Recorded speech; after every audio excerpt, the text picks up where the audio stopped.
From a tiny Pacific island to Japan's grand dohyo, Musashimaru Koyo turned grit into legend.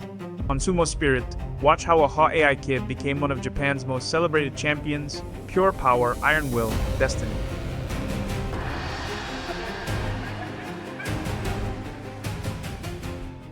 Our story begins far from the Sumo dohyo.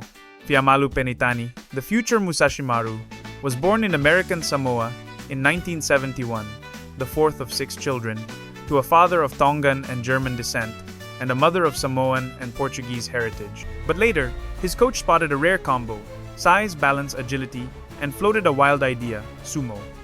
At 18, Fiamalu Penitani turned down a comfy football scholarship, took a one-way flight to Tokyo in 1989, and joined Musashigawa stable, nervous, excited, and ready to start a new life. Japan in 1989 was a world apart from Hawaii. The Pacific Islander found himself at the very bottom of sumo's strict hierarchy. Now known by his new sumo name Musashimaru, he started at the lowest rank. He had power, yes, but also astonishing balance and unexpected speed for someone of his size. Could a newcomer really survive in this unforgiving world? Musashimaru debuted in September 1989, and he wasted no time. In less than 2 years, he smashed into Juryo, and by just 20 years old, he was already in the Makuuchi division. The message was clear. This Hawaiian wasn't just rising, he was storming the ranks. By 1992, Musashimaru was already komusubi, then sekiwake, climbing with terrifying speed. Standing 6'4" and weighing over 500 pounds, he was an intimidating giant, but it was his determination and heart that made him unstoppable. Was this the dawn of a new era? By 1994, Musashimaru had reached the rank of Ozeki. At only 22 years old, he had joined the sports elite. His promotion ceremony was on January 26, 1994. But how far could he go? Yet for a time, Musashimaru seemed to stall at this level. The mid-90s era of sumo was dominated by native Japanese heroes like the great Takanohana and the Hawaiian-born pioneer, Akebono. The competition was fierce. Tournament after tournament, Musashimaru produced strong records. But the ultimate prize, a yusho, often slipped from his grasp at the very end. How long could destiny be delayed? In July 1994, everything clicked. Musashimaru ripped through the top division for a perfect 15-0 yusho. On the final day, he met Takanohana, 11-3 to Musashimaru's 14-0, teetered on the straw bales, slipped the Ozeki's charge, and blasted him out.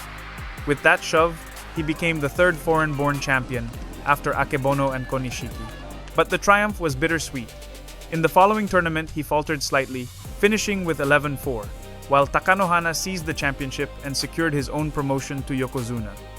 His celebration was instantly iconic, the classic champion's car parade, waving to the crowd like the greats before him. Musashimaru held the rank of Ozeki for 32 tournaments over 5 years and proved remarkably resilient. He captured his second tournament title in November 1996, a victory made possible in part by Takanohana's absence. In a dramatic playoff involving 5 wrestlers, Musashimaru emerged victorious with an 11-4 record. Most surprisingly, he defeated his compatriot Akebono with yorikiri, demonstrating that he was now in charge. He then added a third yusho in January 1998, reaffirming that his name belonged among the very best. Yet despite these triumphs, one thing still eluded him: the sacred Yokozuna rope. By early 1999, Musashimaru was a veteran Ozeki, respected, feared, but still not a Yokozuna. The turning point came that spring. With iron focus, Musashimaru steamrolled the March 1999 tournament to seize the yusho. In the final showdown, both he and Ozeki Takashi stood at 12-2. Musashimaru locked the belt, drove him out by yorikiri, and the Hawaiian was crowned champion. He followed up in May 1999 with another yusho, 2 straight. On the final day, he faced Akebono, 11-3 to Musashimaru's 12-2. In a clash of giants, Musashimaru took the bout and sealed the streak. This was the golden ticket. As he lifted the Emperor's Cup for the second time in 2 months, anticipation hung in the air. Would the authorities finally grant Musashimaru the highest rank? The decision was not simple. Musashimaru, a Samoan-American Hawaiian, once again raised the question of whether a foreign-born wrestler should receive the sacred title. Yet in his favor stood an impeccable record of consistency. For over a decade, he had never posted a losing record in any tournament. An achievement beyond extraordinary. How could greatness proven time and again inside the dohyo be denied? And so, In May 1999, it finally happened. Musashimaru Koyo was formally promoted to Yokozuna, becoming the second foreign-born wrestler in history, after his compatriot Akebono, to reach Sumo's ultimate rank. A new legend had been crowned. Musashimaru didn't just win, he bulldozed with style. Huge frame, low center of gravity, rock-solid balance. Early on, he favored straight pushing and thrusting. Later, he grabbed the mawashi and used sheer momentum to walk smaller foes out. His signature finishes, Oshidashi with Yorikiri right behind.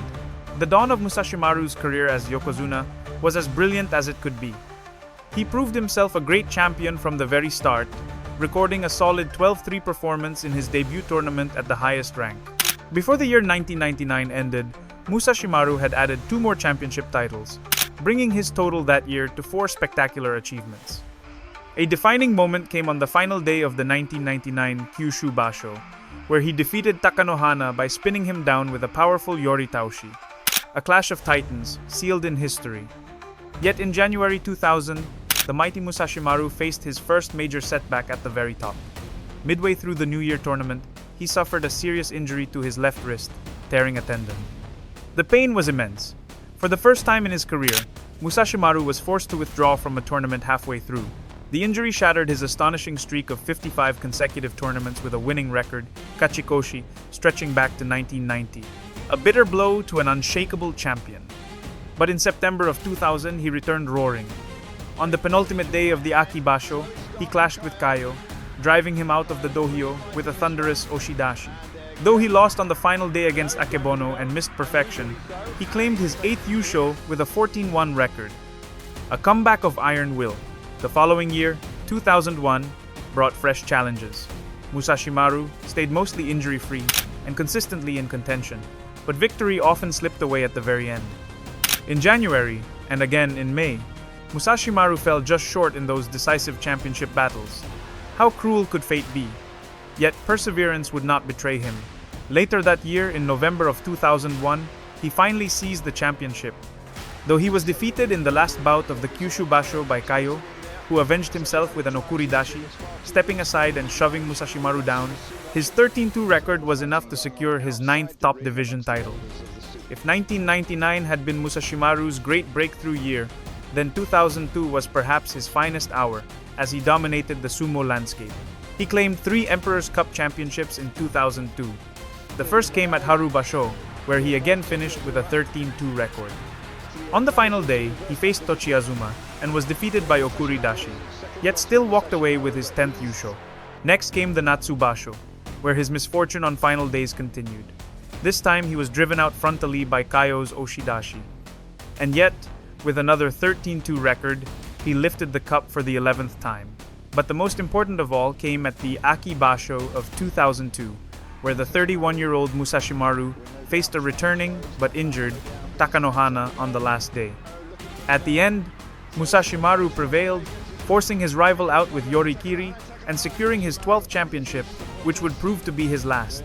Indeed, that bout marked the final time Musashimaru and Takanohana would ever face each other, and the last tournament both would complete. It was the twilight of the great Hawaiian-Japanese rivalry of the 90s, a closing chapter to an era of legends.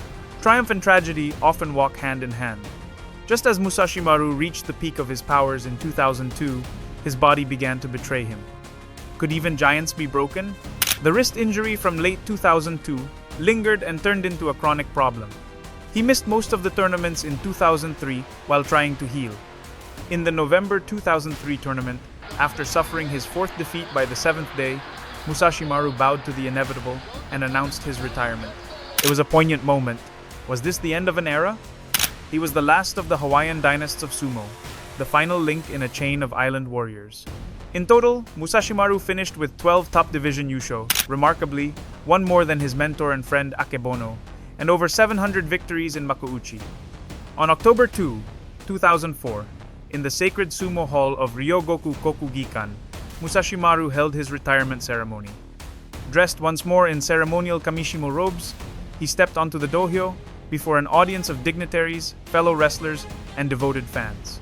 A chapter closed, but a legend remained. Could a champion's spirit ever truly retire? Although his career on the dohyo had ended, Musashimaru's story was far from over. In the late 90s, he became a Japanese citizen. This allowed him to remain in the world of sumo after retirement as an oyakata.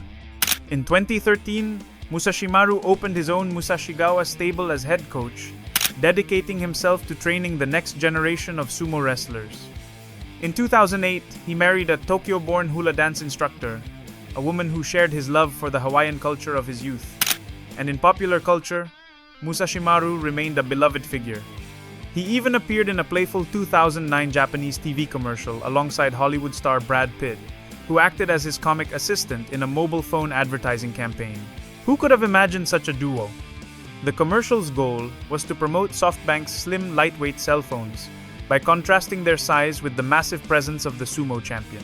During a Nike promotional tour in Japan in 1996, Musashimaru also took part in a 3-on-3 exhibition basketball game.